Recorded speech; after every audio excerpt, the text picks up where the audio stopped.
Hello and welcome to the second annual Odies Woo! Awards. All I'm joined right. alongside Logan Plant. How you doing, Logan? I'm good, Kevin. How are you I'm doing? doing good. Zach Rost is also here. How you doing, Zach? Fantastic to be here for the very first time.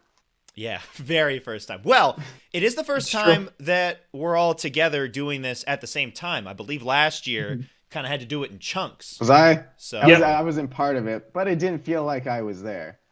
did it Mhm. not feel like you were there? It didn't feel like I was there because we weren't all there.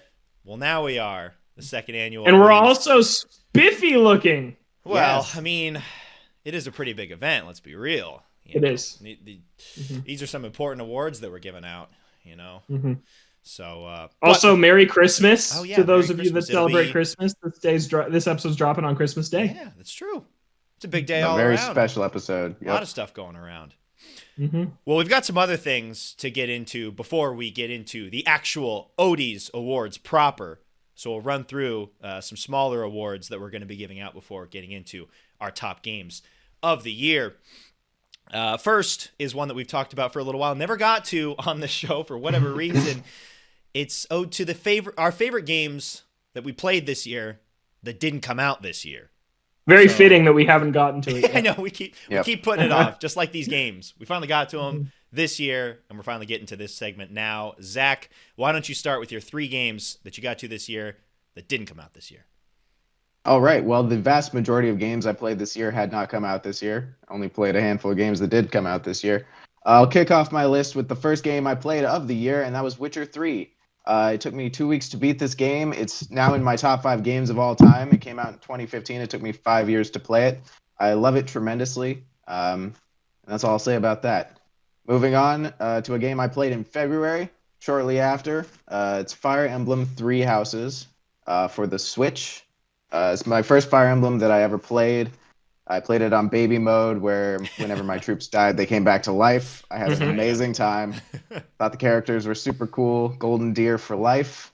For And sure. then the third game on my list is a game I played, I believe, in April, right before Final Fantasy VII Remake came out. I played Final Fantasy VII, a PS1 game that I played on PS4, the PlayStation Store.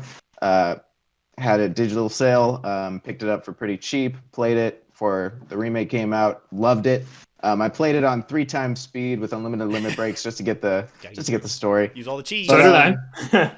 But it was still an amazing experience, and I can see why so many people have been attached to it over the years, and why it's such a PlayStation staple. And now with all this Final Fantasy VII stuff floating around, it's just nice to be in the loop. So I'm really glad I got the chance to play that. It was a great game. I have more Final Fantasies on the docket for future years, but for now, I think that was a good one to cross off the list. Good timing on that before the remake came Yeah, out. exactly. Yeah, for sure. All right, Logan, what you got? My number 3, I ranked these. My number 3 is Judgment. It came out last Judgment. year, What a and good game. I put it down for quite some time. It was both of your picks for Odie Game of the Year last year. It's a So fantastic I game. think so. It's interesting. Last year we didn't actually give an Game of the Year award as a show. We just all shared our individuals. So I think retroactively, Judgment is owed to Game's 2019 Game of the Year because it was both of your guys' number 1. But I finally got around to finishing it this year. I really liked it. I liked the main characters a lot, and the story I thought was great. I am not totally in love with the beat 'em up combat. It was really the story and the world that was driving me through it. But I'm really hoping for a Judgment too, because Kevin and Zach say it all the time on this show. When a Yakuza game picks up in the second half of that story, it just hooks you until the very end. And that's Yep. what I found with Judgment. So I really enjoyed that game. I got into the F-Zero series this year. I played F-Zero on my SNES Classic, and I've also played the GBA one and a good amount of the GameCube one this year. And the original currently has remained my favorite.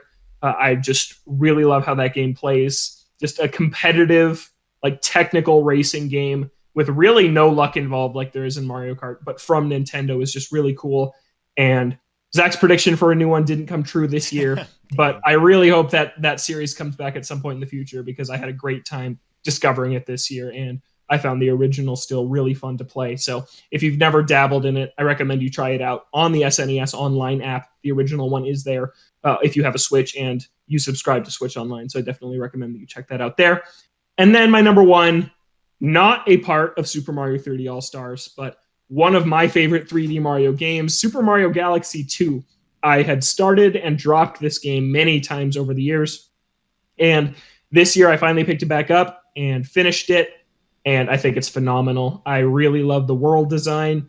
It's definitely not as original as Galaxy was, so I can see why most people would put Galaxy first over it on their ranking, just because Galaxy was that introduction to that style of game. But I just like the levels more in Galaxy 2. The introduction of Yoshi makes some of the levels really fresh and different feeling, and just the world variety. Like there's that one where you constantly are swapping if the world is frozen or lava, which is really cool. There's just more memorable worlds in that one to me. So I really enjoyed Galaxy 2. And in terms of 3D Mario games, I just have it below Odyssey and 3D World at this point, which are two of my favorites of all games of all time. So Galaxy 2 is great, and it's a shame it's not in the 3D All-Stars collection. But it's not exorbitantly expensive on Wii. It's like $30 to $40. And if you're one of the 13 million people that owns a Wii, it is on the eShop there as well. So yeah, Galaxy 2 was great, and my favorite game I played this year that did not come out this year. Yeah, Galaxy 2 is one I want to get back to, especially after playing Galaxy 1 again for the first time in, like a decade. I'd really like to see how my thoughts have changed on Galaxy 2 after all this time. For sure. If only it was on the collection, right? Yeah. If only it was there. God. Yeah.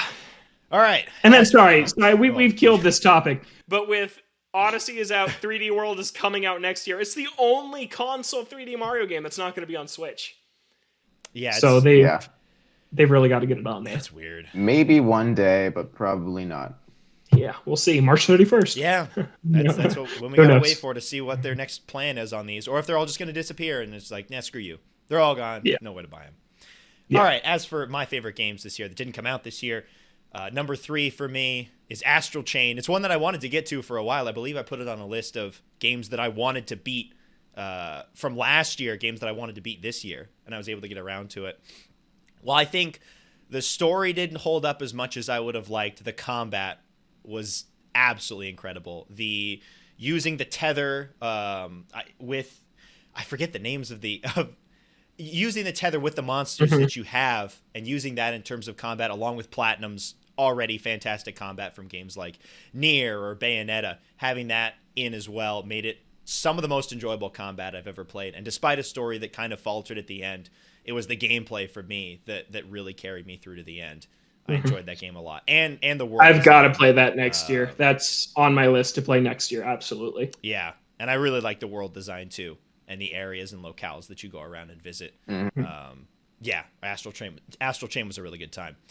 My number 2, Spider-Man. I've been meaning to get around to it for the longest time.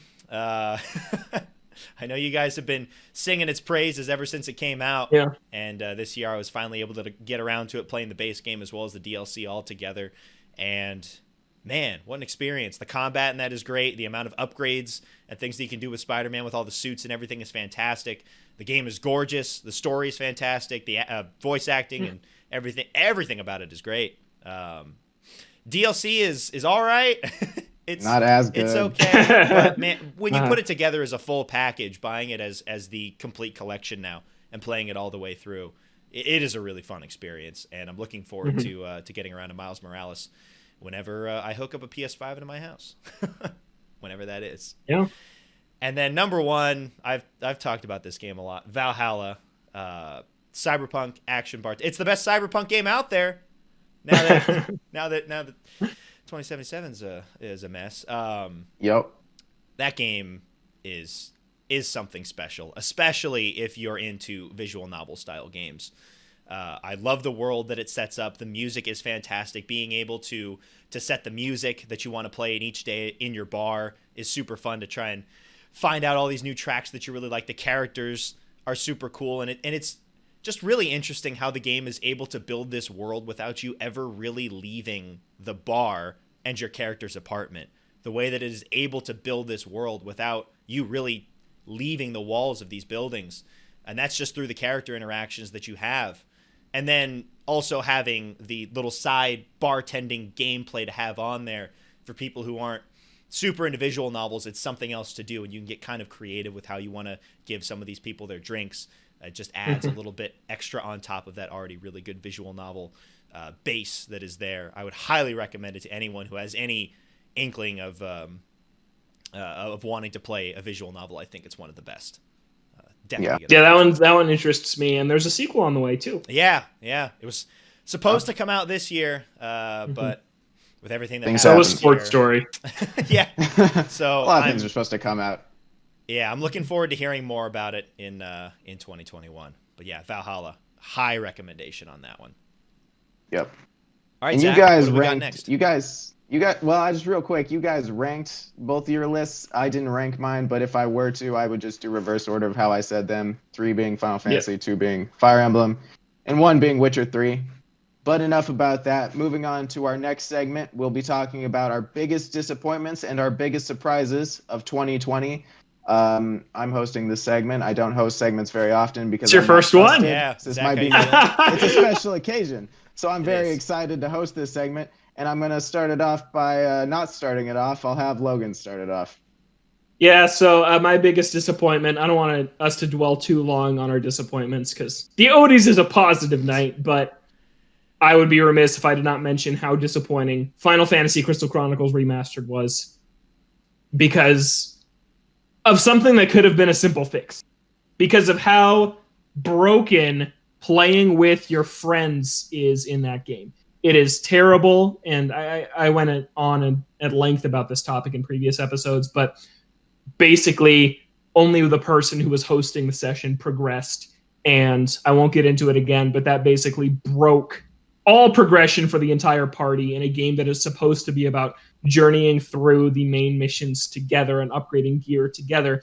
And when we were actually in the dungeons, it was still a good time, but it was hampered by the fact that I wasn't progressing. I wasn't seeing any cutscenes. I wasn't receiving letters from my friends and family, from the characters that live back in the main town. So I was missing out on so much of the experience in a game that was literally built around multiplayer on GameCube with the GBA and the link cables. And I have so much nostalgia for that game. I was so excited to get back into it, and this remaster just missed the mark. And it's something they could fix, but I just don't think they're going to. So that's my biggest disappointment. It's one of those things where you look at that decision and you're baffled at how that got through, how they made that decision with the type of game that it is in mind, and they're like, yeah, that'll work.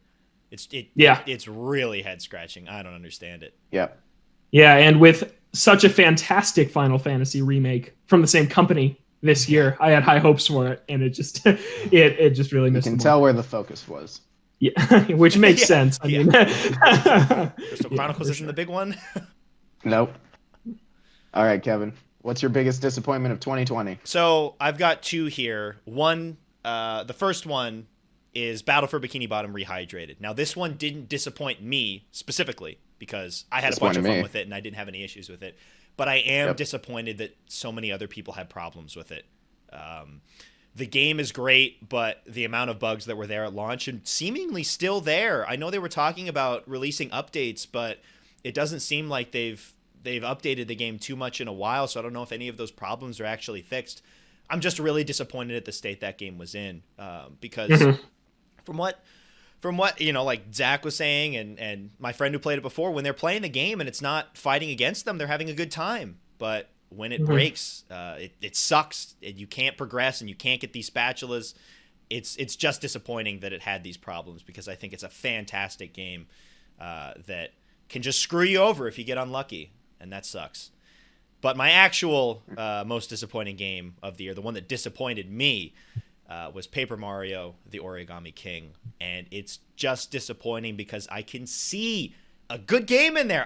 I love the world. I love the exploration. The game looks absolutely gorgeous. The music is great. But the more I move on from that battle system, the more I'm like, it's just not good. It's just not fun.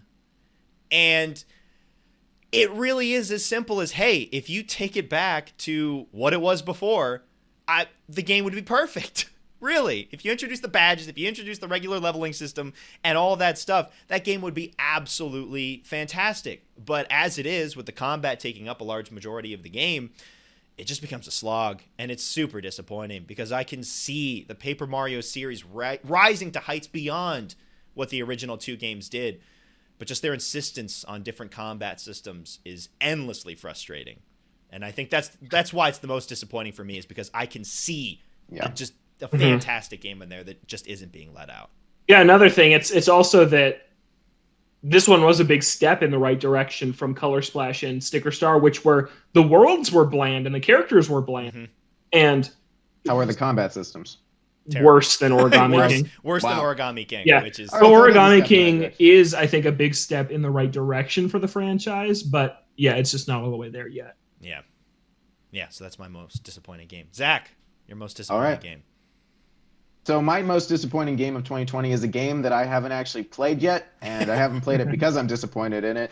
And I'm sure a lot of people have been hearing a lot about this game recently, but it's Cyberpunk 2077, a game that was supposed to come out on my birthday. It got delayed. First big disappointment there. I really wanted it to come out on my birthday. Can you imagine what the state of that game would be if it came out on your birthday? Because that was 2 delays ago. Yeah. Oh, it was supposed to come back, April, I think? April, September, November, December. Yep. All right. It had dates in all 4 of those months. So each one of those delays was a specific disappointment, and then the game dropped, one of the most broken AAA launches of all time. It has been critically panned for its bugs. It's hard to get through. Sometimes you can't even get through. If the file size is too big, your file just corrupts. They fixed that. They fixed that today. Yeah. Wow. There we go. Thank goodness. I'm glad that they're doing stuff about it, but the biggest patches won't be coming until February. So a lot of people are just left with their games. PlayStation has been offering refunds, but for some people, they just wanted their game. And I'm mostly just disappointed that they decided to release it at all. I think they should have just waited. A little disappointed they even decided to bring it out on so many consoles. I would have been fine if it just turned into a newer generation game. I know a lot of people would have been upset because people are waiting to buy a PS5 or aren't able to buy a PS5, but I think it would have been the right move. I think that a lot of balls were dropped in the production of this game. So it was just really disappointing to see because it's one of the most hyped games of all time, and I was feeling the hype for a while there, and as it got delayed, it slowly died down, but it was just sad to see because I love CD Projekt Red. Like I said, I played Witcher earlier this year. Became one of my favorite games of all time. That's probably what got me most excited for Cyberpunk. Yeah. But that hype just didn't live up to it. So I'd say that's my biggest disappointment of 2020. A game I hadn't played. But on a brighter note, we will be moving on to our biggest surprises of 2020. Things that we weren't expecting. Games that we didn't plan on playing, but we loved nonetheless. We'll start it off with Logan. What was your biggest surprise of 2020? Yeah, so I've been talking about this game a lot in recent months. Sackboy: A Big Adventure is my award for biggest surprise because this game wasn't even announced this year. It was revealed in the PS5 showcase back over the summer when they showed off a ton of PS5 games and the console for the first time. And instantly, I could feel the Mario 3D World vibes, which is one of my favorite games, as you guys know. So, and then I picked it up on launch on PS5, got a second controller, played it through with my girlfriend, and that game is just an absolute delight. It is so clever and so creative, and it honestly goes toe-to-toe with a lot of the best platformers I've ever played, just in terms of world variety and creativity and shaking up the mechanics. You get grappling hooks, you get sticky stuff on your feet so you can walk up walls, and it is just used in such creative and clever ways throughout the game's worlds. I love the different motifs in all the worlds, the themes, but how they still mix up the gameplay within those. The bosses are really cool. The music is absolutely phenomenal, from the original soundtrack to the licensed songs that are in there that I've talked a little bit about before. But yeah, I just adored that game. I plan to 100% it at some point. I've been focusing on my goal to get to 50 games the last couple weeks, so I put it down. But in the new year, I'm definitely going to go back to that, try and collect all the orbs, get everything again, because yeah, that game took me by surprise because I was excited for it after it was announced, and then it still exceeded my expectations upon launch when I actually played it. So yeah, Sackboy is awesome. It is It's really, really great. I know some people were hesitant about it because it removes the creativity part of the Little Big Planet games where you can upload them and share them. But the main game here is so good that it is worth playing on PS4 or PS5. But yeah, it really came out of nowhere and was my favorite part of the PS5 launch. So yeah, I love impressive. That game. Sackboy, I don't know if it would strike you as that type of a game, but yeah. And I honestly feel like it's a little underrated because everyone is so blown away for good reason with what Astro does with the DualSense. Which I totally get. I love that game too. But Sackboy is just it's a more full game. Like Astro is pretty short. So it's a fuller game. It has that co-op, which it's definitely made for co-op. And yeah, just the levels are just so much fun and so memorable. So I feel like with that and even with Crash 4, Sackboy kind of got brushed under the rug a bit, but yeah, people shouldn't sleep on it because it's one of the best 3D platformers in a long time. All right. Awesome. My biggest surprise of this year was Bug Fables. Now, this came to PCs in late 2019, I believe in mid-November.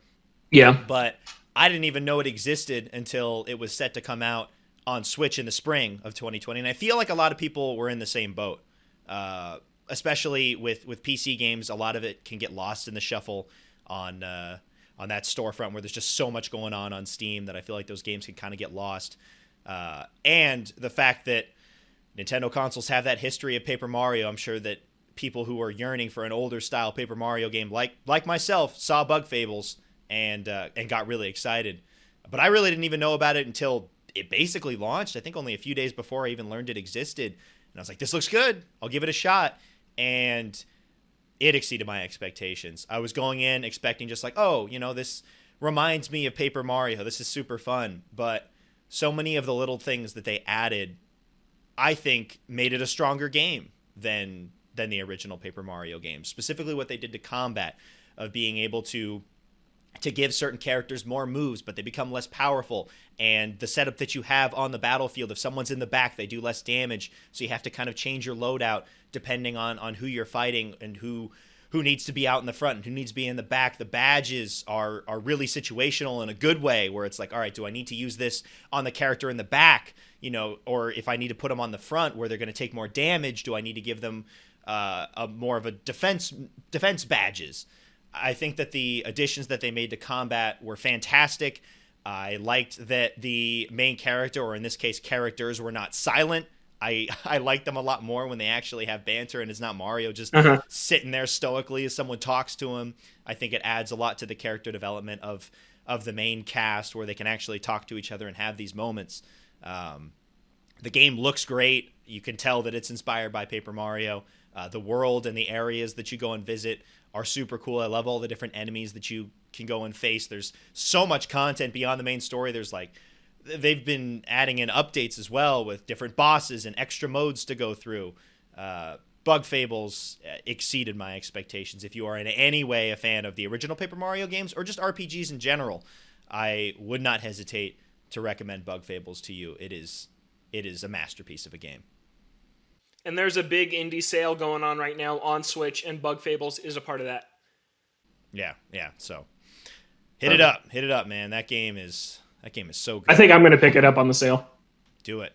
It's great. Yeah. It's a great time. I will not be picking it up. Well, you picked up one game that I recommended, so that's good enough. Yeah, that's my game for the year that Kevin recommended. I played like 10 that Logan recommended, but I only get Kevin one. Yeah, you hate me. Sorry. Maybe you just have better recommendations.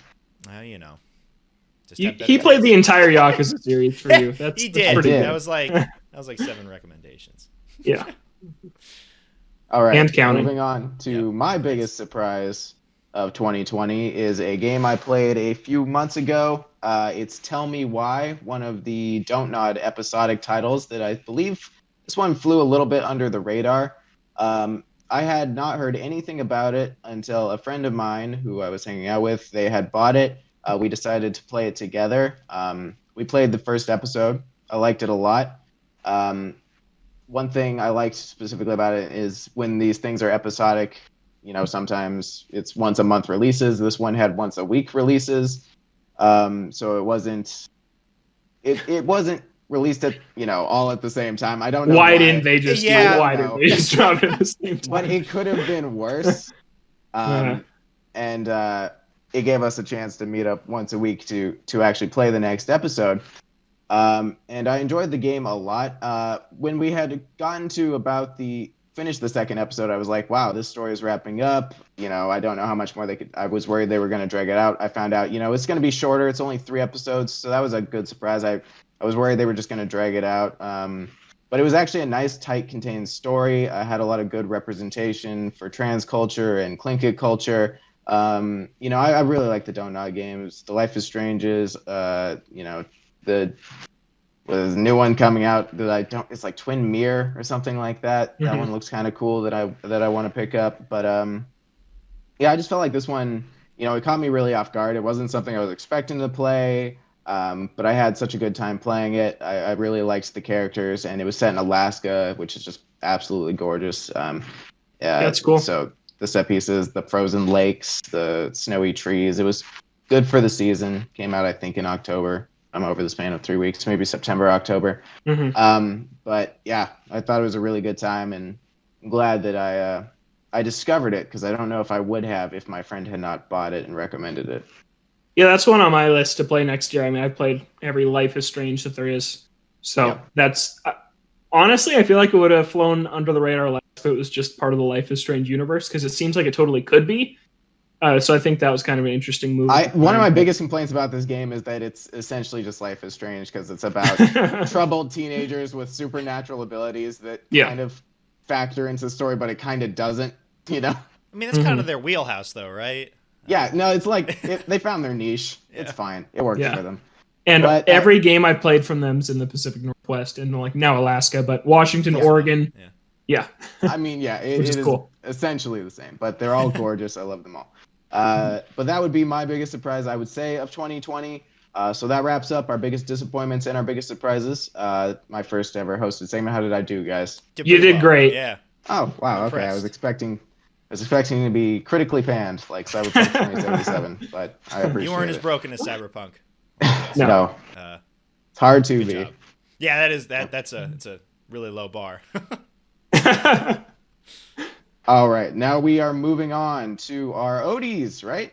Yes, this is it. We've made it. All right. Who's hosting the Odies? Logan? Yes. Logan. It is Logan. Thanks, Zach. You're welcome. Great job hosting your first segment. Looking forward to more of that. It fell apart at the end there, but I thought I did overall pretty well. In the new year, look forward to more Zach hosting segments. Yeah. I have to do more? Only if you want to. It's your call. Oh, good. I will not be doing more segments. We'll see. All right, so we've kind of expanded the official Odies this year, which is exciting. So last year we did biggest surprise, biggest top 5 games, but now we have all of that again, but introducing a new category. We have 5 Odie awards decided on from the whole show. So some Ode to Games show-wide Odies. We're going to get to those last. So let's get started with our top 5 games of 2020. Some of them we have already mentioned a little bit. Some of them if we have duplicates. So I think once we run into a game that multiple of us have, we'll just discuss it there and then move on from there. So we're going to start with Zach, your 5th favorite game of the year. My number 5 slot for best game of 2020, I gave it to Animal Crossing New Horizons, a game that came out right when the world needed it to, a game that everyone fell in love with, a game that blew up Twitter, a game that I spent a good couple months playing and then forgot about, which is fine. It served its purpose. In Animal Crossing form. Yeah, I'll go back again next year, see how everyone's doing. If they're all dead, that's fine. I'll just start a new village. Just be like, where were you? I'm so sad. And then they'll forget about it the next day, much, yeah. like I never left. But it's great for the amount of time I put into it. I feel like it definitely deserves a spot. It's just more of Animal Crossing, and I've loved Animal Crossing ever since Wild World. I played a little bit of the original, but Wild World is where I hopped into the series, and this game just expands upon that. It introduces a bunch of new stuff. It looks gorgeous. First Animal Crossing on the Switch, so I definitely feel like it deserves a spot. Yeah, it didn't make either mine or Kevin's list, but it would for sure be in both of our top 10s beyond the top 5 that we are doing. I really enjoyed. I put in over 100 hours to Animal Crossing, and yeah, like you said, it was when we were all inside, and just building that island was a lot of fun. The customization reached new heights with not only the house but the island as well, and the terraforming and relocating things. Outdoor building. Yeah, it was a lot of fun to do that. We visited each other's island a few times, which was clunky but fun. But you got on the island. Yeah, it's a good time. I did really love this Animal Crossing. It's easily the one I put the most time into since the original on GameCube. So yeah, I had a lot of fun with that this year. It was also just a great game for the situation that we all found ourselves in this year. Kev, anything to add on Animal Crossing? Yeah, Animal Crossing just missed my list. I put it at number 6 for me. Mm-hmm. And I'm also in the same boat where I played it religiously for those first few months that it came out, and then kind of put it down and didn't really go back to it. I realized that I got to a point where you finish all of the things that the game wants you to do, and then it's like, all right, you're free to go do whatever you want. And then I just got a bunch of anxiety. I'm like, what do I want? What do I want to build? And then I just didn't build anything. But yeah, it is by far the most polished Animal Crossing, with the most amount of new and interesting things to do in terms of all the customization that you can do with not only your house but with the island in general. And unfortunately, it didn't hook me as much as it did others, but it is still really cool to see all the crazy stuff that people are able to do with this Animal Crossing, and with the terraforming and customization options that it gives you, just letting people's creativity flow. Just seeing all those things is super cool. And it did come out at the perfect time. When it seemed like the world was completely falling apart, you could go in and just hang out in a nice, comfortable world and just let the hours fly by as you're just fishing and catching bugs and building stuff. It was the perfect game at the perfect time. Yeah, I feel like out of every Animal Crossing, like you said, Kev, when the game gives you a lot of stuff to actually do in the start. The other Animal Crossings are kind of just set you loose right away, but this one, it almost, you could say, had a story mode. Like, it had a main campaign with the missions that Tom Nook would give you to do. It was kind of an extended tutorial, kind of a main story. Like, there was a lot there, and then you bring KK to your island, and then after that, it really sets you loose. So I really liked that it felt like you actually did beat it, like when the credits roll, instead of it just kind of being arbitrary. So that was really cool. The customization is great. The game is gorgeous. I don't want to be too negative, but I think what held it back from all of us, I think, getting way more into it was just some of the quality of life stuff that we talked about when the game came out. You can only craft one thing at a time, which was exhausting.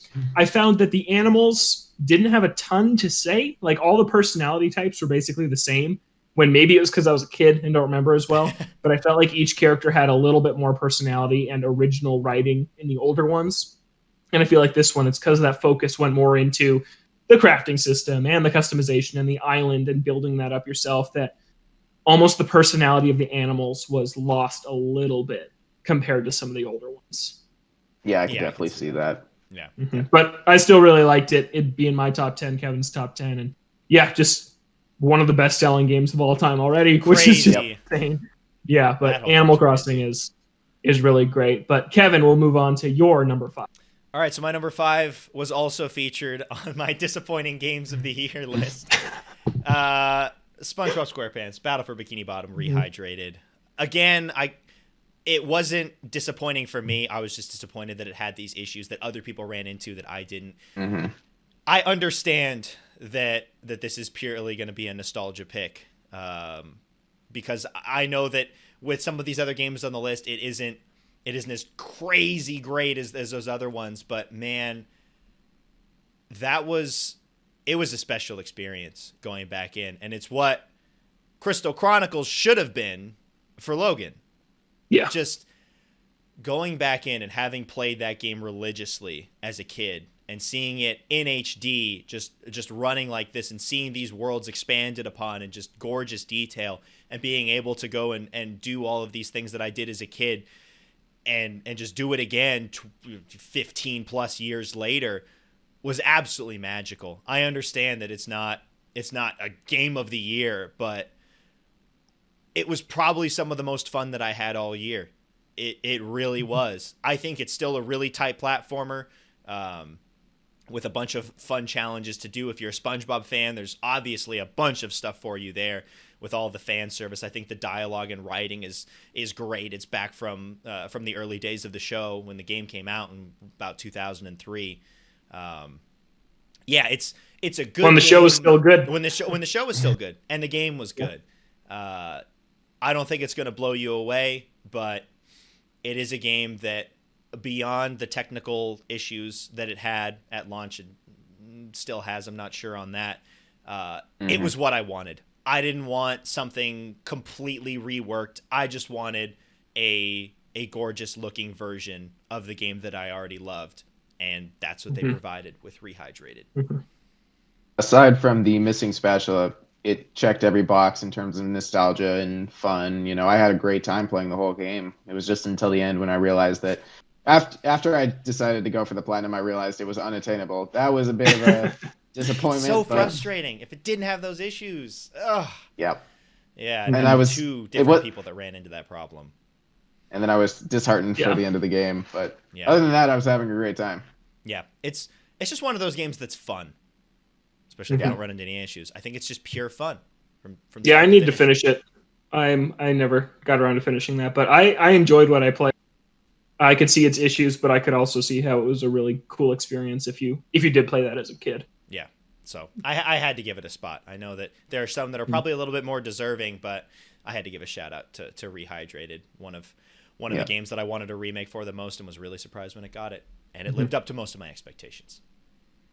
And I will say I did not have that experience with Crystal Chronicles, but I did have it with a game that is also in mine and Kevin's top 10s, Pokemon Mystery Dungeon Rescue Team DX. I loved playing that game. That's one I had an insane amount of nostalgia for as a kid, and that was a really, really good remake this year, too, that we hadn't mentioned yet. But, yeah, we're getting to that point where the games we played as kids are coming back in full force. It's scary. It's scary to say that it's like, oh, this is the game that I really enjoyed as a kid, and then I'm like, dear God, that thing came out over 15 years ago. But it's also exciting. Oh, yeah. Because we get brand new versions of our favorite games. It's true. Yeah. Yeah, absolutely. We'll move on to my number 5 now, which is Zach's number 4, and he's next. So we'll just talk about this one right now. And that is Fall Guys, which launched over the summer and became a phenomenon for about a month there. And then Among Us stole some of its thunder. It's still chugging along, though. It's got a pretty hefty player base. Zach and I have been playing Season 3, and it doesn't take too long to get into a match. But Fall Guys was one I was really excited for when it was announced at E3 last year in the Devolver Digital Direct, because the Battle Royale... the concept of a Battle Royale intrigues me, but the fact that they're always shooters turns me off. So the idea that they were creating a Battle Royale in my favorite genre was very exciting. And for the most part, this game really delivered for me. Really fun games. Pretty easy to jump in and play with your friends. The races are great. Some of the survival ones are great. The tail and the egg ones, not so great. But for the most part, it was just so much fun playing it. It was also just a great summer game, like to just late at night. It's like 8 or 9 o'clock. The sun's just gone down. It's just a really light, fun summer game to play with your friends. So I had a fantastic time with Fall Guys this year. Yeah, and it may have had a little, issues here and there in the beginning, but one of my favorite things about Fall Guys is how in touch they are with the community and how willing they are to make quality of life improvements. Because every time we had an issue, one time we'd boot up the game, there'd be a patch and it would be fixed. So that's super cool. And we fell off around Season 2 because they only added 4 games. We only liked 1-ish out of the 4 games. But with the new season, they added 7 games, and we 7 games. 6. We like 5 of them, I think. Yeah. 5 of. Oh yeah. Well. Yeah. I'm kind of iffy on the finale one that we're not a big fan of, but it's insane how much that they're supporting and how much they look towards the community. They do like surveys that we've taken on which types of maps they want to have added to the games. That's why they added more races this time, because everyone loves races. They do a bunch of crossover costumes. Sonic is in Fall Guys. Sonic is in Fall Guys. Peabody from Portal, Fall Guys. One of the guys from TF2. There's just something for everybody, which I think is cool. And also, indie polls like My Name is Pedro or Ninja my from friend YouTube, Pedro. Yeah, Ninja from Twitch. yeah, He's in there Ninjas and now. Fall Guys That's now. exciting. Yeah, Yeah. Ninjas in every video game. pretty much. Yeah. Yeah. Kevin, your thoughts on Fall Guys, which I believe also made your top 10 of the year. Yes, number 7 for me. It's another one that I kind of fell off after a little while, but I do have really good memories of playing that with you guys when it first came out. Having it on PS Plus was, I think, a really smart move. Oh, yeah. Because I think Absolutely. that just shot it into the stratosphere in terms of visibility and just people hopping on and playing it.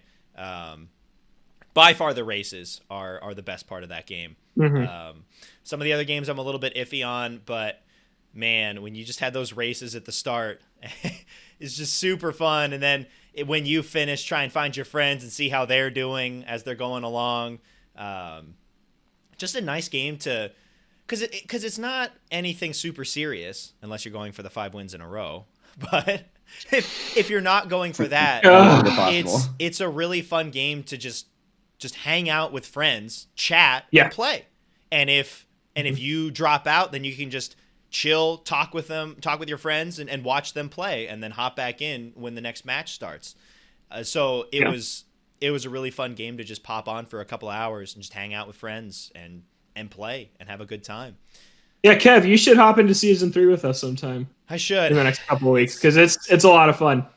Yeah, you still have it downloaded? I do. Yeah, I'm still getting updates for it. I haven't played it since before season 2 came out. So you got a lot of new stuff to look at. I do. Yeah, I almost put Sackboy here in this 5th slot. Sackboy is my number 6 and my biggest surprise, but because of its kind of redemption with season 3, where they really listened to a lot of the changes that fans wanted, including us, I played that game for 80 hours this year. It had to be in my top 5, but yeah, it really lived up to all the hype. I adore it. It is so much fun. And yeah, people talk about playing games with friends and just dying laughing. And I laugh so much when I play Fall Guys with when we play with you guys, when I'm playing with Zach, because just funny stuff happens in that game. It is just made that way. It's just a phenomenal multiplayer experience. Yeah, Fall Guys is my number 5 and Zach's number 4. So there's our Fall Guys discussion. So Kev, let's move on to your number 4. Number 4 is one that was also on my biggest surprise. That's Bug Fable. So I'm not going to talk about it too much more. I feel like I've got a lot of what I wanted to say about it out there. But man, one huge surprise for me came out of nowhere, really. And having it on Switch was super helpful for it, I think, with the contingent of Paper Mario fans. Mm-hmm. And I was just really glad that it didn't just straddle the nostalgia and that's it, where it's just here's the exact same game that you loved from back in the day. They made these changes that I feel like a lot of people either wanted or didn't know that they wanted, in terms especially of the combat and just adding in all these extra things. You always have the quick time events that you have to spice up the combat, but just the additions of just the different strategies that you can do with the really situational badges, with the placement of your characters on the battlefield, and the fact that the game's harder. The game is quite difficult, especially if you put on the hard mode badge, but it also rewards you accordingly with new badges that you unlock as you defeat bosses to kind of mess with the combat even more. I think the changes that they made to combat was the strongest aspect of the game. But I also just loved exploring the world and learning more about these characters. I liked some of the side quests. The main side quests for each of the side characters were really well done. The game looks really good. The paper aesthetic is solid from a really small team. It was what I wanted from Origami King.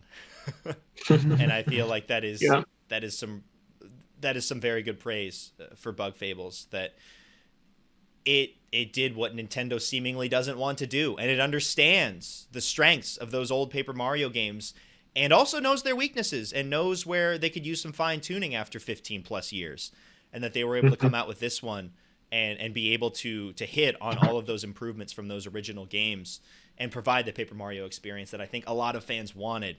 And I feel like more people need to know about it, because While I think there was a lot of talk around it when it came out, especially around the Paper Mario community, I think that it could also serve to have more people know about it. So I wanted to highlight it here. No, it's kind of a weird pick because it technically came out in 2019, late 2019 on PC, but because it came out on Switch and PS4 as well in 2020, and that's where I think it got the most eyes, I think it deserves to be on this list. Yeah, I'm very intrigued in this game, but what you were just saying about it, about how this team really understands Paper Mario's strengths and weaknesses. It sounds like Stardew Valley, right? The game made a Harvest Moon game made to improve upon what worked and kind of get rid of what didn't. Right. And it's what I'm hoping Rolled Out turns into whenever it comes out. And because Rolled Out looks phenomenal. It's starting to look more finished from the dev updates they're releasing, and I am just really hoping it's a return to classic Super Monkey Ball because Sega ain't doing it. Banana Blitz HD was so underwhelming, and there's been nothing of that weird rumored Monkey Ball sense. So, yeah, it's just really cool when you see these passionate teams of people who love the same games we love going and making versions that improve upon the games that we grew up playing. It's just really cool to see that that's the point where we're at with indies. With some indies, and then some indies are out there doing completely original stuff. So yeah, it's just a really cool space that exists of kind of redefining these classics in new ways. And it's a really satisfying feeling. I had it with Stardew, and I had it with Bug Fables as well, where you're like, that's it. Like, I had that idea, and they were able to like put it all together into something that really worked. And it's just like, man, it's so cool when you think back to when you played those games as a kid, and you're like, man, I really wish that they had this, or I really wish that they expanded this. And then 15 years later, some passionate fans were able to do that. Stardew Valley had it, and Bug Fables had it too. It's just a really cool feeling when you're playing it. And to a lesser extent, Sonic Mania, because the guy who headed that Christian was basically a Sonic fan too. It's cool to see this age of developers who are basically in their 20s like we are, that grew up playing stuff that also influenced and inspired us as video game fans. So yeah, Bug Fables is really cool. I'm going to get around to it at some point, but let's move on to my number 4, which is also Zach's number 3 and Kevin's number 3. We're going in the perfect order. This is beautiful. Yeah, so this is a game we just did a spoiler cast about. Final Fantasy VII Remake launched in spring of this year after a hefty wait. So we all really love this game, obviously. We just did a lengthy spoiler discussion about it, but let's go over it one more time. What do we love about this game, Final Fantasy VII Remake? Kevin, you played it the most recently, so we'll start with you. I mean, surface level, the game is absolutely gorgeous. Get that out of the way first. Just the set pieces that you go and explore, the details on the characters, the way that they were able to take this world from the PlayStation 1 and update it to the modern age, and just being able to explore these games. Even having not played the original, I can understand how big of a leap that is. And for people that did play it originally, to be able to explore these places that you only got a glimpse of in the PlayStation 1 version. The combat is fantastic. Swapping between the characters to best utilize their specials. The combat is super fluid, and especially as you get closer to the end, when they start to ramp up the boss fights and they expect more out of you in terms of how you're swapping between the characters. I think it's just a culmination of everything that battle system got right. You could see that in those last couple of encounters near the end of the game. The characters are great. The voice acting is fantastic. I really got attached to this cast of characters playing through this. Had some left field moments that I loved. The rhythm section blew me away. I was not expecting to absolutely adore a rhythm section in a Final Fantasy game, but that was absolutely incredible. And just kind of the depth of the amount of things that you can do in terms of the items that you can equip with all the different materia that you can use. You can really mix and match to your play style with not only the types of materia that you have equipped, but materia links to try and get the best out of the materia that you have and leveling all of those up. I think that for people who want to have a long experience with this one, there is a lot there, despite it only being the first couple hours of the original, with those different things that you can figure out with combat in terms of the materia and in terms of how you want all your different characters to play. I think it provides a lot for those players. There's a lot to do, and it is a really good time. Music's great too. Yeah, absolutely. That was a good overview, Zach. Anything Kevin didn't touch on that you love about Yeah, this game you wanna bring up? Kevin covered a lot about what he likes about Final Fantasy VII, and I have to agree with all of it. You know, the fluidity of the combat, the soundtrack, it's all good. I just love how this game expands upon the world of Final Fantasy VII. It just takes the first chunk of the original game and just, you know, brings every bit of life and every character detail, all the stuff they throw in, the side quests. It's just all expanded and it's all amazing. And there's so much to it. The characters, especially for the main cast, you know, their personalities are brought out really well. Because when you play the first game, you have to, you know, interpret a lot of the personality because it's text-based. There's no voice acting. You get the sense of how these characters are in your head. And after getting the sense of how they were in my head, they were brought to life in Final Fantasy VII Remake exactly how I saw them in my head. So I thought it did a really good job of staying loyal to these characters, but really bringing out their full potential. I got super attached to the main cast. The combat, like Kevin said, super fluid, how it does turn-based, but also real-time combat. The bosses are spectacular. Won't go into the story stuff because obviously super spoily. We did a spoiler cast, but love the direction they're headed with the story. Just very, very excited to see more from Final Fantasy VII. Yeah, it's one of my favorite parts about it is that we're going to get more. Like I'm just so excited for whenever part 2 does actually exist. But I think that the biggest compliment, one of the biggest compliments I can give a game is if I do all your side quests. Because I've said on the show, I don't think side quests are usually very good. I'm a main quest kind of guy. It helps you get through it a little faster and on to the next game. But I did every side quest I could in Final Fantasy VII Remake because that's how much I just loved getting into the combat scenarios. Because they are just... the combat is just so phenomenal. I just absolutely adore how it feels like a turn-based game, even though you're in real time. It's just describing how they nailed that is so difficult to do, but it just comes down to that ATB gauge that charges for different characters, and once you use it, you got to move on to the next one to use it for them. And it's just super cool how it all plays together. And like Kev said, the boss fights at near the end are where that really shines through. That man, they crafted a dang good combat system for this game, and it's just gorgeous. I love the art direction and the entire presentation of the game.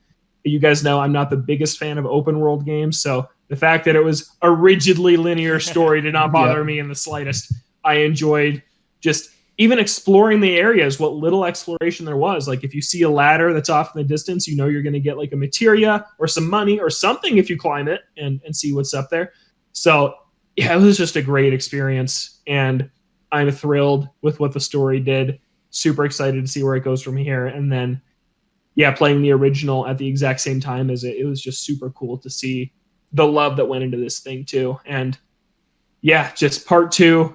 I'm hoping it's not too long of a wait because whenever it's announced, it'll immediately shoot up to one of my most anticipated games. But yeah, Final Fantasy VII Remake was great. And now Sephiroth is in Smash, which is awesome because it's been kind of bringing me back to age of Final that game. Fantasy VII. It is. Absolutely. And it's going to continue.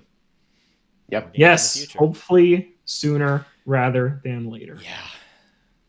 Yeah. So that was my number 4 and my number both 3. of your guys' number 3s. Yes. Kevin's number 3. So now we move on to my number 3, number 3, which is Zach's number 2. We're Oh just my God. flowing It just keeps right Yeah. through this. We all played similar games, it seems. Yeah. Yep. And this is something that Kevin has to play in 2021. Gotta get And that's Ghost of Tsushima. Yes. Almost my biggest surprise. for 2020, because if you guys remember, we were like, oh, I don't think I'm going to play this. I think we're all kind of going to pass on it. We weren't that interested. I picked it up on a whim. And it is just a phenomenal game. I don't like I open knew I was world gonna love games, but I loved this one. No, you didn't. I had to convince you to get this thing. Just because I waited on it doesn't mean I knew I was going to love it. Come on. Huh. Well, I think we could listen back to this podcast or not did and Ghost of Tsushima. Every time we brought up Ghost of Tsushima, I was like, I know I'm going to love it. I'm just waiting on it. Yeah, that's okay. I swear I've said that in the past. Yeah, but it is just great. As I did not think anything this year would beat the combat system of Final Fantasy VII Remake, but the combat in Ghost of Tsushima is like my favorite combat of all time. The sword play is just so satisfying. It's Souls-like in a lot of ways in how you parry and get the timing right, but it's less punishing, so I think you feel very powerful through most of the game. But at the same time, your skills constantly grow throughout the game, whether it's new sword stances or new sub weapons like grenades, things like that. So it's a constantly evolving combat system. And yeah, I'm just in love with the combat, which shines also in the multiplayer, which that's my favorite part of this game. And I adore the story and the world and the missions as well. So yeah, I adore Ghost. Zach, what do you think of Ghost of Tsushima? Yeah, absolutely agree. Combat system, fantastic, very satisfying. Love it a lot. One of the things that I personally loved the most was just the beautiful world. So many different set pieces, the weather systems. It was just gorgeous. You would ride your horse through one area where it was all red leaves, like fall, and then you'd go into a snowy area, and it would just be super diverse and very aesthetically pleasing. So that was something I loved a lot. The whole story of Jin Sakai I thought was awesome. Epic character, amazingly portrayed. I thought the performance was amazing. The side quests, one of the weaker parts of the game, but I still did them all because after I beat the game, I wasn't, I felt inclined to platinum it because I just wasn't done playing the game. That's how much I loved it. So I ended up putting over 50 hours into this game just to get the platinum trophy, which is not something I do very often. I tend to go for the most easy platinums, like Telltale games and stuff like that. But it's just absolutely gorgeous game, fantastic writing, fantastic performances, portrayals, amazing combat, just overall extremely solid game. And it's the type of open world game that I have now discovered I do like. It's the same as what Breath of the Wild does. It's not like a Ubisoft open world game where you climb to the top of a tower and then your map is littered with stuff to do. Which Spider-Man is guilty of too, and I love Spider-Man, but that overwhelms me and turns me off of most open world games. But what Ghost did, and it probably was influenced in some ways by Breath of the Wild, it's really about your own discovery. You talk to people in town and they're like, oh, I heard about this shrine over here. And then you go there yourself and you find it. And it's just that sense of natural, organic discovery makes it such a more enjoyable experience to me than a checklist, which a lot of open world games do turn into. So I really think just the nature of this game, and it is really about exploration, and the screen is basically blank. It's just you and the world, and sometimes a little icon in the top left telling you where your destination is. And that's it. Like there's nothing on the world on the screen when you're just traveling across the world on your horse. And it just really takes the pressure off to check all these items off your checklist. And I just love that about it. And yeah, it's probably my favorite open world game of all time. I think I do like it more than Breath of the Wild, which would have been my favorite open world game to this point. But it's phenomenal. And we didn't even talk about the multiplayer, which was a free add-on later on. Absolutely free multiplayer update after the game came out. One of the reasons Logan bugged me so hard to get this game is because he wanted to try out the multiplayer together. Yeah, and we did, and it's incredible. It's it's the combat with some slight variations, different classes that you can choose from. Survival modes, story modes. It's narrated by the guy who plays Iroh from Avatar, who's the best character in Avatar. So it's literally just an amazing multiplayer that's completely free if you buy the game. Yeah, in most other years, this game would probably be like my game of the year, but it's not because there are a couple of games that I like more. Very special circumstance, yes. Yes, this game is phenomenal. Kevin, can't wait for you to play it, hear what you think. We can jump into the multiplayer. Whenever you end up picking it up. Whenever I get to it. Yeah. We need two more people for the raid. That's my number 3. Zach's number 2. Yep. We're going to jumble up the order here a little bit because we all have one more big game to talk about. So, Kevin.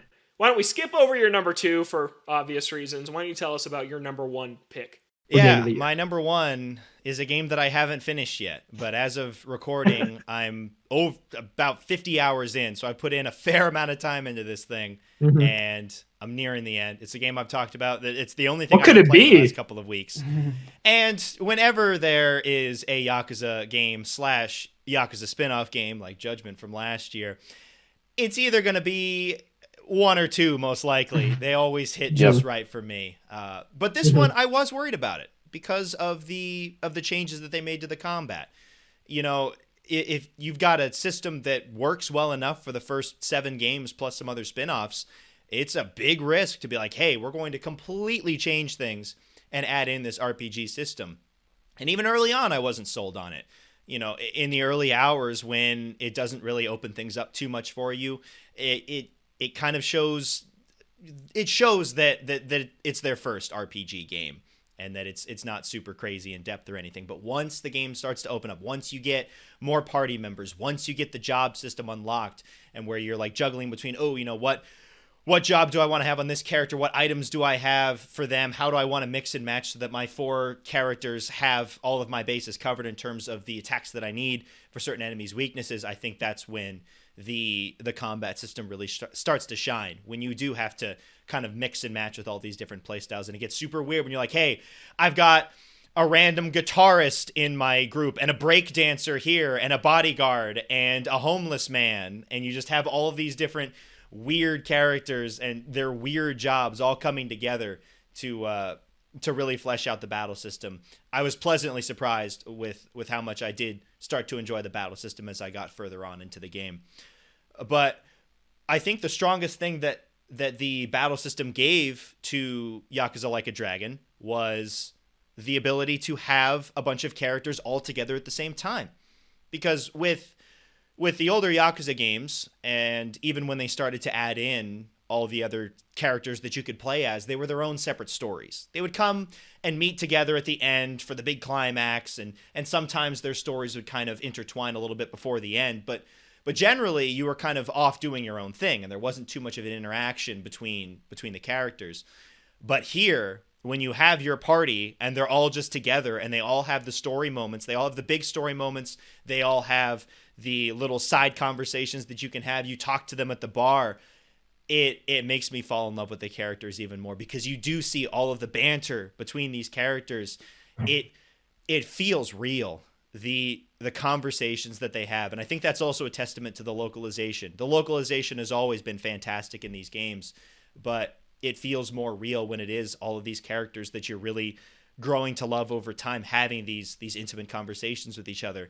And I think having the RPG system where they're all together gave them a reason to have all of the characters around each other at the same time. And I think that was definitely a positive for this game that really fleshes out these characters a lot, because the characters are along with the story, which is always great, and it's getting better, and I'm sure that it's heading towards a really good climax at the end. I haven't gotten there yet, but I'm excited for it.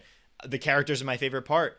Their relationships just feel so real, so genuine, and I just love the little moments that you have with the characters beyond the main story moments of just talking to them at the bar and having their own stories, and you learn about them and you learn their backstories and figuring out where they're at in life, and then having just little side conversations around town where they're just like, oh, I've been to this cabaret before. I had a conversation before where they were talking about like what's the difference between like boxers and briefs, I think it was. And it's just like these stupid little interactions that go such a long way to fleshing out these characters. And then of course the side content is still absolutely top notch. The kart racing, it's not going to rival Mario Kart, but I still had a bunch of fun blasting through that and just racing through these courses around town. The business management, while I did have some qualms with it, and I talked about that recently, I think the core part of that business management is still a bunch of fun, of just mixing and matching your properties and the employees that you have and who you need to upgrade to make the system run at its best. And then the side stories are still absolutely top notch and just stupid and wild, and that's what I come to Yakuza's sub stories for. And it surprises me every time the amount of both like crazy off the wall nut sub stories and actually genuine heartfelt sub stories that they can cram in, and that most of them are really strong despite the fact that they have over 40 of these things around town, and they're all really good in their own way. And you have the standouts, of course. You have the ones that'll hit you a little bit differently, both either if they're really heartfelt or if they're just really stupid. You'll remember those for sure. But just the amount of quality side content that they can cram in there is second to none, and I haven't found a game that does it as well as Yakuza. And then, of course, beyond that, you've got all the extra arcade games to play through, all the UFO catchers to do, all the restaurants to go and visit, all the virtual tourism through Japan with Yokohama, the new place. I love the new map. You can plant things and grow things and craft that stuff. Crafting weapons and filling out a bestiary basically of all of the enemies in the game. There's so much to do, and unlike a lot of other games that are out there, I think that a large majority of it is actually compelling and actually pushes you to go through and play because it is that much fun. And now Zach's playing it, and I'm super excited to hear his thoughts on it. Yeah, I'll just briefly, I'm only a couple hours in. Like Kevin said, the combat's a little limited right now. There's not a lot of options in what I can do, but I'm getting the general idea. I'm excited to see it expand. I'm already heavily invested in the story. It's got its hooks in me, which is something Yakuza is really good at doing, and I love Ichiban. He is my new favorite lovable idiot in the series. Yo, do you know who the voice actor for Ichiban also did in the Yakuza series? In Japanese or English? Japanese. No, who? He's Niski. Really? Yeah, I didn't know that either. I just found that out recently. News. It's Niski's voice actor. All right. Yeah, that's exciting. Blew my mind. Crazy. Doesn't sound like him. I know he pulled it off. He pulled it off really well. I love Ichiban. Yeah. He's such a great character. Great performance. Yeah. I think he is that guy. A perfect mix between Kiryu's more stoic, but also just a very caring, caring personality, and then Majima's off the wall wildness. I think that Ichiban straddles the line between both of them really well. And last thing on the combat, I do think it's a really interesting system they came up with where it is turn-based, but the way that your attacks, if you have like ragdoll and a character falls back behind, then he's technically guarded by the other enemies that are there. So as you're fighting in combat, you have to kind of switch up how you're going to go about it, because maybe someone is in the way of a character that you have to beat. And it's like, all right, I gotta fight this guy first. So the battle's kind of changing in terms of the placement of the characters as you're doing damage to them. It doesn't always work. Sometimes the map can get a little weird where it's like, oh, some guy gets kind of stuck over here and then he teleports over, so that happens.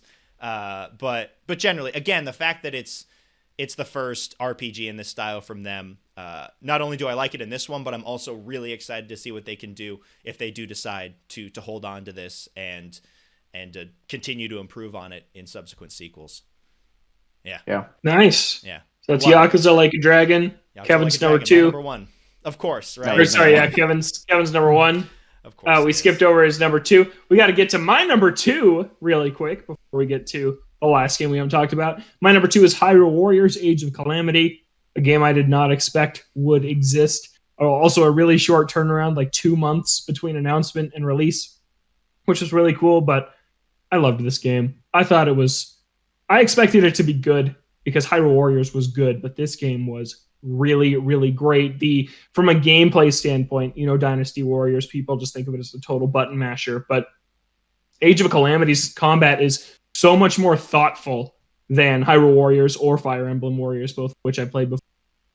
And every character is so entirely different. They have completely different move sets and just feel really different as you're playing as them. And then the bosses also, you fight Taluses and you fight Hinoxes from Breath of the Wild, and their fights go differently depending on what character you are.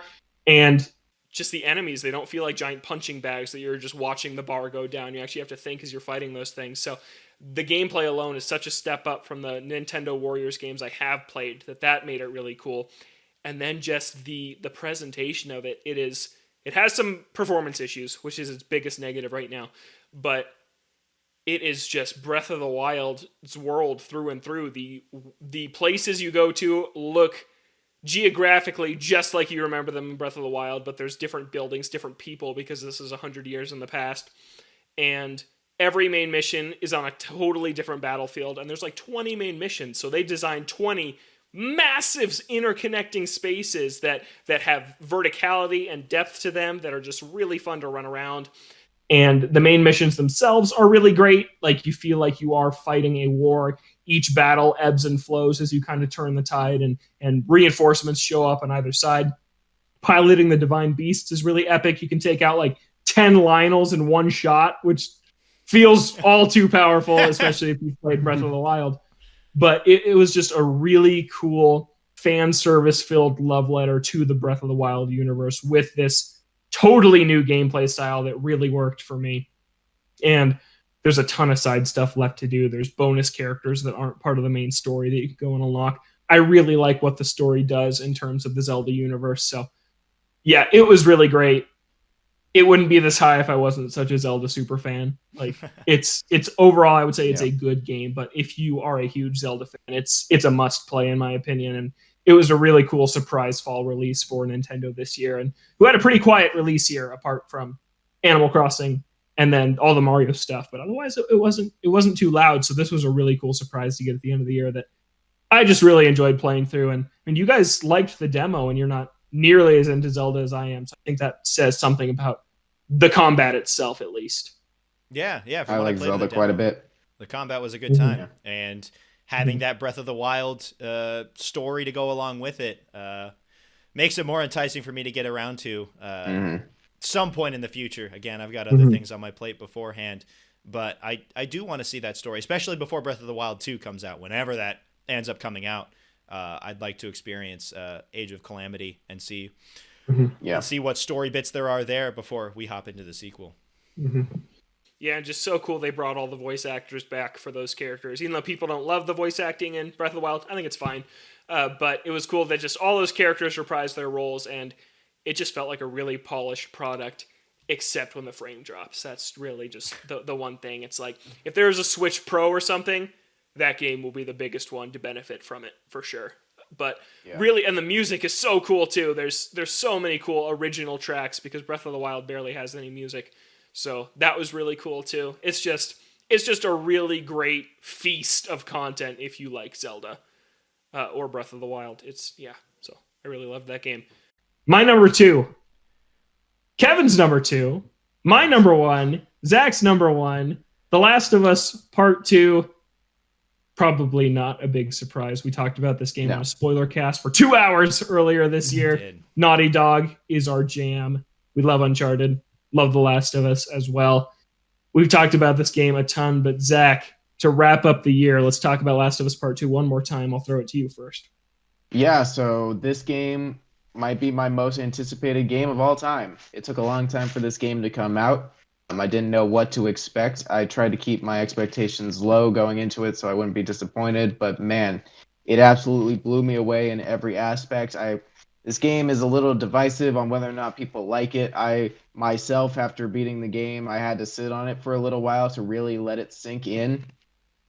But the more I thought about it and the more I talked about it with you guys, it's just, this game is amazing. It's absolutely incredible from every way you look at it. The performances by Ellie, new characters they throw into the mix. Abby is an incredible character. We can say her name now. We're far enough away.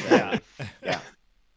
I loved Abby so much. I thought she was an amazing character. I think Laura Bailey did a great job. The story for The Last of Us Part 2 is heart-wrenching. It's gripping. It's a roller coaster of emotions. A couple moments of brevity where you're playing an acoustic guitar followed by moments of absolute heartache that you won't get over until many months after you play the game. I'm not over some of the moments of The Last of Us Part 2 yet. It has been 6 months. But Naughty Dog is the masters of storytelling for their games. I love the stories so much. I wasn't surprised that I love the story so much. Coming off of Uncharted 4, my favorite game of all time. I'm glad we all got a chance to play it. I was happy I had someone to talk through it with, because I don't know how mixed my emotions would have been if I hadn't talked through it with some people. The soundtrack, the main theme, some of the polls they did from Pearl Jam, Aha, all of that good stuff. Some of the, there's nothing bad. I'm trying to think of some of the things that I didn't like about this game. I have a thing I didn't like I can share real quick before. Go ahead. I think on a first playthrough, the pacing Yeah. feels slow. I think after you sit on it and reflect Yes. on it, everything feels kind of valuable. But I think as you're experiencing this game the first time, in the moment, it drags a little bit in parts. But That's Yes. really my main complaint. I think Kevin, I think you feel the same. Yeah, I don't even think you necessarily have to sit on it. I think you just have to get to the second half, because that's when it all kind of comes together. I thought that the first half was slow, and I was like, it's good, but I'm not seeing anything too groundbreaking here. But I think it really kicks off in the second half, and then you see why maybe they could have made it a little bit better in the first half. But I think that you can look on that slower first half and not be as annoyed by it when you see what the decisions that they made in the second half, because I think it kind of ties everything together. Now, that is kind of a big ask, because the game is longer than the original and there's more to get About through twice as long. Yeah, so you do have to get through what is a little bit of a slog in the first half, but when you do get to that second half, when things really switch, and when it does, that's when I think it really hits the ground running and turns into something special. And I played the game twice this year. I played it through a second time, and I found it's kind of like a road trip when you are. When I played the first half again, I knew the beats and it went a lot faster, and I think I enjoyed it more because I didn't have the expectation of, I've been waiting for this game for years. What's going to happen next? Yeah. And I also knew what was coming. So it is like when you drive home on a road trip, it goes way faster than the drive to where you were going, because you know what's coming and you know what to expect, and you know what you're getting. And so I think on a second playthrough, it made that half better. But yeah, overall, I just love this game. The story is my favorite part, but the gameplay is such an improvement over Last of Us Part 1. I love the gameplay in this game, through all the different weapons you have, through Ellie's just improved mobility compared to Joel in The Last of Us Part 1. Yeah, I just think it's a remarkable improvement, because The Last of Us 1, its gameplay, I think, is its weakest part. And The Last of Us Part 2, the AI is also really smart. Choosing between stealth or guns blazing feels like a really calculated decision you have to make based on your resources and stuff like that. Yeah, it's just, I really, really like the gameplay in this game too. And it's a gorgeous game. Yeah, it's phenomenal. Anything else you guys want to add that we haven't talked about on this show before? Well, I just want to say that I really appreciate all the quality of life in terms of stealth improvements. One of the things I love about games is stealth mechanics being an option, and every time I wanted to go, I stealthed through a lot of The Last of Us Part 2. I know you guys probably didn't, but I enjoyed being able to go on my stomach, crawl through grass, observe enemy movements, the language that the enemies have with the whistling, where they can command each other and talk in their own little. That's just the coolest thing ever. Yeah. So just some of those little things to improve the gameplay, I think, went a long way. Tall grass, just every game's better with tall grass. I'll say that right now. Yeah, it's just the whistling, just the amount of detail in that, just incredible. Just this game is so detailed, and I know. Like, it's hard to just shower praise on this, because you know that it was made under some conditions of crunch at Naughty Dog, and it's like, is it that detailed because of that culture? Yeah. But evaluating the game on its own, it is phenomenal. And as far as the story goes, if you want to hear our full thoughts on that, I'll push you over to our spoiler cast, which we did in July of this year. But no series besides The Last of Us has lived rent-free in my head like these two games have. Like, Part 1, I binged all the podcasts and read all the articles after I finished it, and then Part 2, I did the exact same thing. I was thinking about this game so much, about the story, about all the twists and turns it has, about all the different characters and their motivations that constantly evolve throughout the game.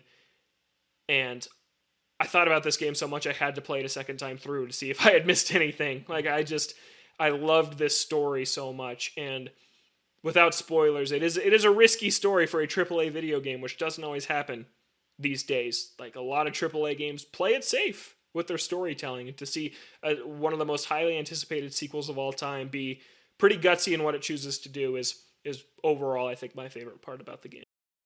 Yeah, absolutely. They made a risky decision and they stuck by it, and they did their best to make it enjoyable, and I think they did.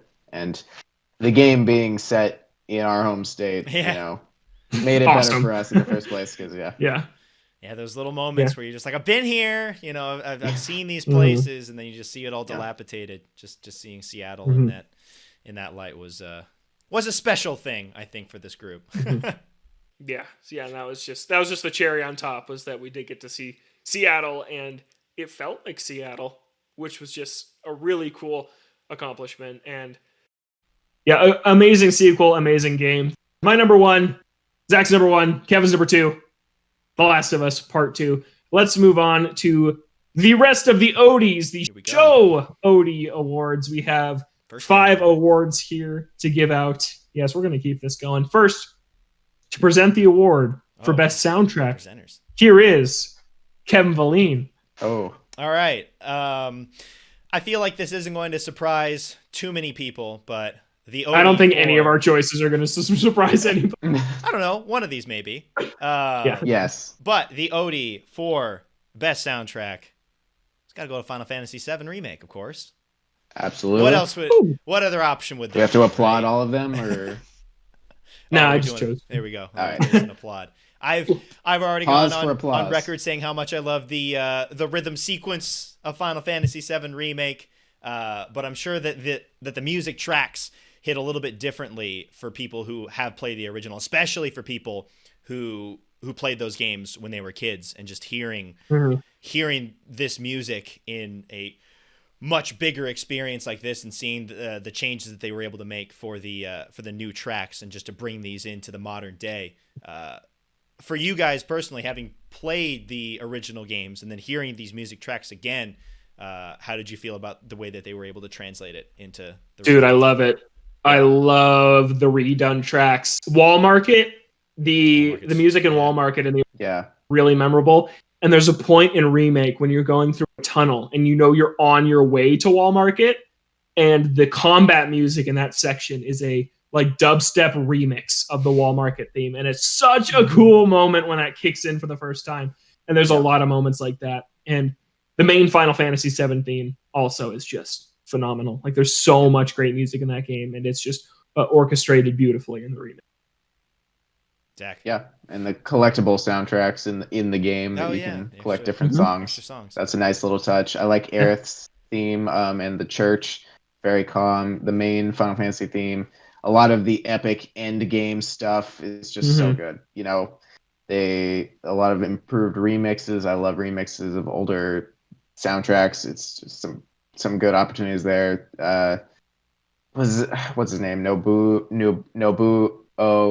Uematsu. He's in charge of the. I think it's Uematsu. Yeah. Uematsu. He's in charge of the music for Final Fantasy VII and the remake. I believe he's just amazing. Absolutely incredible. Yeah, really, really great music in that game. Congrats. Best soundtrack, Final Fantasy VII. Now, I guess we should give the award to Nobuo Uematsu. Here you go. To present the award for Best Art Direction, here's Zach Rost. Oh, I was excited. I was hoping I'd get this one. All right. So the award for the Odie goes for Best Art Direction. The Odie goes to Ghost of Tsushima. Woo! Not surprising, especially since I was chosen to give this award. I talked about it a lot. I talked about it earlier on this show. My favorite thing about Ghost of Tsushima is how dang beautiful it is. For a game that's seemingly so dark, the theme of the game is very dark. The cover's dark. Everything's depressing. The moments of the sun rising over a beautiful landscape is, a moment out of the depression, and it just impacts you so much. This game balances that really well, the light and the dark, the good and the bad. I think that the art direction was handled beautifully. It's a beautiful game, probably one of the most beautiful games I've ever played. Very deserving to get this award. Yeah, it is a gorgeous game, and I like that the designers of this world didn't really care about making it realistic. It's it's fall here in this forest, but it's spring in this forest, and it's just so they can show off all the different colors and all the different looks that this game has, and it's so cool. There's that red forest when the petals fall off the trees. It's just beautiful. There's a golden area that's just gorgeous, especially at sunset. there's so many different locales, and they're all just beautiful. The rivers are gorgeous. The fields are amazing. Yeah, the vistas, like when you climb up to the peaks of the mountains, there's some snowy regions which look great too. It's just a stunning game world, and the really clear heads-up display, like I talked about early, really lends itself to making the world shine because you're not distracted by anything else on your screen, but letting the wind guide you on your horse through just one of the most beautiful worlds that's ever been in a game I've played. And a couple more brief things. I think the outfits and armor, the traditional Japanese handled very well, look amazing, especially the different armor sets for the main character. And the verticality of the map lends really well to getting good views of big sections of this map. Just looking off into the horizon, you're able to see a lot. They make for some beautiful landscapes. So I think that introducing like those very tall pagodas or the mountains that you can climb and scale to look out over the distance, I think those are super cool. Yeah, beautiful, beautiful game. 60 FPS on PS5. Oof. So Kev, I don't know when you're planning to get one, but that would be a great game to play on your PS5. Definitely got a lot of games I want to experience on PS5. Ghost of Tsushima. Yeah, me too. I'll put it on that list. Days Gone. For sure. Days Gone. Yeah. Days Gone. That's number one, of course. Yes. I think it's gonna be. Game of That the year Days Gone is 2020. reaching like joke status on this show. I think it already reached it's- joke status with when Joseph Joseph St. St. Cloud came out of nowhere. I will not be able to play that game and take it seriously. I will be laughing the whole time. I think it's Absolutely. better for it. All right, we've got 3 more awards to give out here. To present the award for best indie game, Kevin Vallene. Here we go. It's not Hades because No. none of us played We Hades, haven't played it. unfortunately. Unfortunately, So- none of us have played Hades. Of the games that we played, we felt that Bug Fables was deserving. Again, I've talked about it a lot. It's shown up 3 different times on this list, so I don't want to go too crazy on it, but just reiterate again, just the way that they were able to take those old Paper Mario games and be like, hey, let's improve these in ways that people have both asked for and maybe ways that people didn't think of before, and to create an experience that rivals the old Paper Mario games in some ways and surpasses them in other really important ways. That combat is so good. Just consistently impressed over and over with it. Some of the story moments it has, the characters, and being able to have all the characters converse is great. I love it. Just the badge system is so in depth, and I love that I can have like a completely different loadout and that it actually matters. That was one of the things in those old Paper Mario games where you have all those badges and you just have your set and you're like, all right, I'm good to go. But Bug Fables, especially if you play it on the harder difficulties, forces you to look at each boss encounter and be like, all right, I need to counteract their strengths and hit their weaknesses. And that involves changing out your badges and completely changing how you go against each encounter. I think the combat, looking at it as a comparison between those old games and this one, I think is where it truly shines the most, is in the quality of life changes and the new additions that they made to the combat to really flesh it out and make it a really enjoyable part of the game. Bug Fables blew me away. A small team, what they were able to do, just is so wonderful. I love Bug Fables so much, and it deserves some praise. And I think releasing in 2019 and 2020, maybe it gets lost in some of these awards, but I think it deserves some. I think it deserves praise. Yeah, so Bug Fables, I think I'm going to try out Hades at some point because it's just gotten so many accolades this year that I feel like it's a gap. It's absolutely a gap in our show's knowledge right now. So one of us has got to get on Hades, and I think I'll probably be the one. So, but yeah, Bug Fables also one on my list. Everyone I've known who's played it, who has played those old Paper Marios, loves it. So, yeah, congrats to Bug Fables for the best indie game. 2 more awards to go for the best multiplayer in 2020. Zach Rost.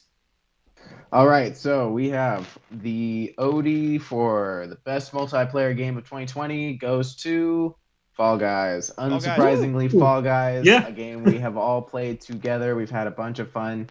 It took the world by storm over the summer, free for PS Plus. So many people hopped on. As soon as the game came out, the servers were crashing all the time. Just nonstop crashing. That first weekend, yeah. Pretty gnarly. But, once things settled down and, they started patching those servers, got everything stable, it was amazing. Like Logan said earlier, this game makes for some incredibly hilarious moments with your friends. The constant additions of quality of life improvements, new maps, updating the seasons, the stores with the character costumes. It's just, it keeps you invested. And even if you fall off, you're always able to just hop back in, find some new stuff, and have some more good times. So definitely an amazing multiplayer game. Parties up to parties of 3. So just grab a couple friends, dive in. 4. You can do 4. I've never done 4. I thought it was 3. Yeah, 3's perfect. 3's perfect. And I love how they keep It's better you with 3. on the same team in all the team games, so you're never competing Never against competing your against your friends in a team which game. is Yeah, very 20th nice. time you play soccer, you don't Yep. have to play against them. that's something else they've really fixed is the Tail games barely happen anymore. Soccer is not nearly as common as it was, and Yeah. as they just have more seasons, the number of games is just growing and growing. So the variety is just really great. Yeah, I know we'll play more Fall Guys into the next year, so that's a good testament to what's Absolutely. Yeah. I don't play too many multiplayer games, but I kind of look at Splatoon as the game where Fall Guys improved on a lot of the problems that I had with that with that multiplayer system. And now that we have those quality of life improvements, like automatically watching your friends when you die, that sort of thing, just the ease of getting into a party. And you know, you've obviously got the games where you're not working together, and that's fine, but when you do have to work together, they make it easy so that you're always with your party. Those types of things, they don't seem like crazy they should be things that are there. But when you play games where those aren't available, and then you go into Fall Guys, especially with the new updates that they've had, it really hits different, I think, and it shows that they know what players want from the multiplayer system that they've set up. So congrats to Fall Guys for best multiplayer. And now our winner for the Odie Game of the Year. If you listen to the last segment, I'm sure you know. But the Odie goes to The Last of Us Part 2 is our 2020 Game of the Year. Well deserved. yeah, we've talked about it so much. We just had an in-depth discussion, so I don't think we need to go on it too long. But when I played this game in June, I kind of knew then, I'm like, it's going to be tough for something else to pass this for me personally. And I'm just really glad that they did go and make this game, because The Last of Us was a game we didn't need a sequel to. It ends in such a great way that the fact that they did go and make a sequel, I'm just really happy with how it turned out, because it could have turned out poorly and we could be having a very different discussion about this game. But I think it just hit all the right beats. It was a very faithful follow-up to the original, and it definitely did not just check off all the boxes on a checklist that a sequel should, which I think is great for a game that needed to kind of justify its own existence as a sequel to a game that didn't need one, because it has one of the most iconic video game endings of all time. So I think that alone is a huge achievement, that it proved to a lot of its hardcore fans of the original why a sequel was necessary and why a sequel was actually good. And now I sit with this game at the exact same point I sat at with the first one, where I'm like, I don't need a sequel. I am very satisfied with where this game in this world ends up. I look forward to whatever Naughty Dog does next, but this was a really special game. Very special game this year, and I'm happy that all three of us played it and did enjoy it so much. Absolutely. Yeah, great game, and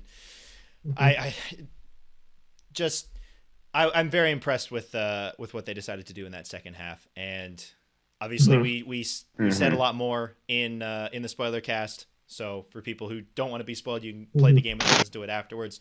But the things that they did with certain characters and how you have a little bit of a change about how you think about them, I think was really impressive, because they set things at the start where you're just like, man, this is how it is. This is how I know it is.